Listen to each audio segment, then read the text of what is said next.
Chapter 6, The Mystery in the Jungle. Ebola in Zaire, 1976. The room was stuffy and windowless. Paint was peeling off the walls, leaving damp, scabby patches of discolored plaster. But the floor was clean, and so the narrow iron cot in the corner. A man lay on the cot, sweating. His eyes were glazed. The only sound was a faint wheezing as they panted for breath. Marlboro Lokila was very sick. In September 1976, Marlboro was in Zaire, a country of steaming, sprawling jungle and congested cities in Central Africa. Zaire, known as the Democratic Republic of Congo, was not a good place to be sick.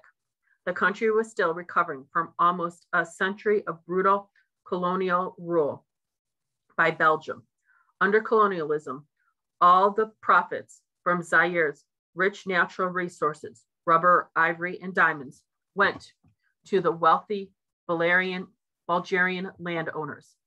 Meanwhile, the Zaire's people had labored in the mines and rubble plantations for low wages, forced to live in poverty, without schools, hospitals, and good sanitation or clean water. Even after the country won its independence from Belgium in 1960, there was political instability, and the country fell under the rule of the powerful dictator. Zaire struggled to recover, and there wasn't enough doctors, nurses, clinics, or drugs to treat everyone needing medical help. Marlboro's hometown in Zaire's remote northern Ecuador province was a particularly unlikely place to fall ill. Umbuka was surrounded by jungle, hours away by rotten dirt road from the nearest town. The village had no doctors, just a clinic run by an order of Catholic nuns. Marlboro, the village school teacher, was just back from a hunting trip, and family and friends from the surrounding villages. Now he had a raging fever, a splitting headache, and body racking with cramps. Malaria, he was pretty sure. Marlboro had been ill with malaria before. Mosquitoes bred in low, wet fields, cleared for coffee plantations.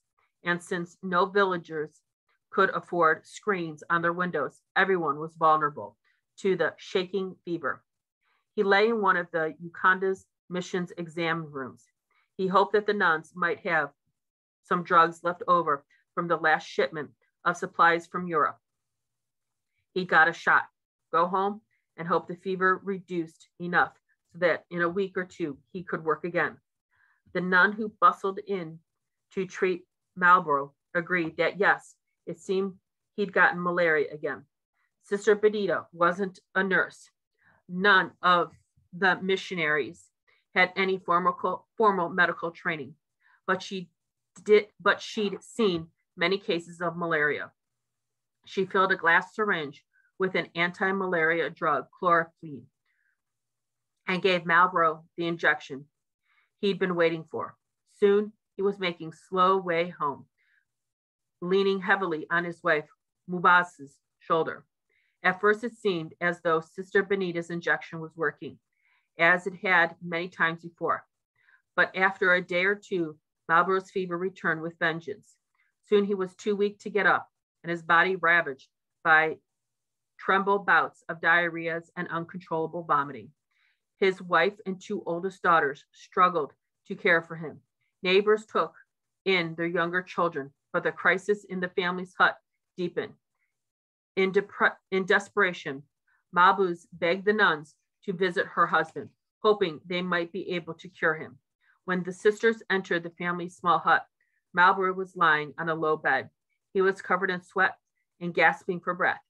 Patches of dark blood were spreading from ears to and pooling beneath his nose and eyes.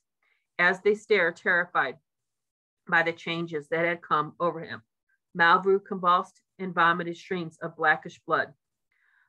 Mazu turned to the frightened nun beside her. Sister, can you help? Do you have any medicine that will cure him? Slowly, Sister Benita shook her head. This is new, she said quietly. This is definitely new.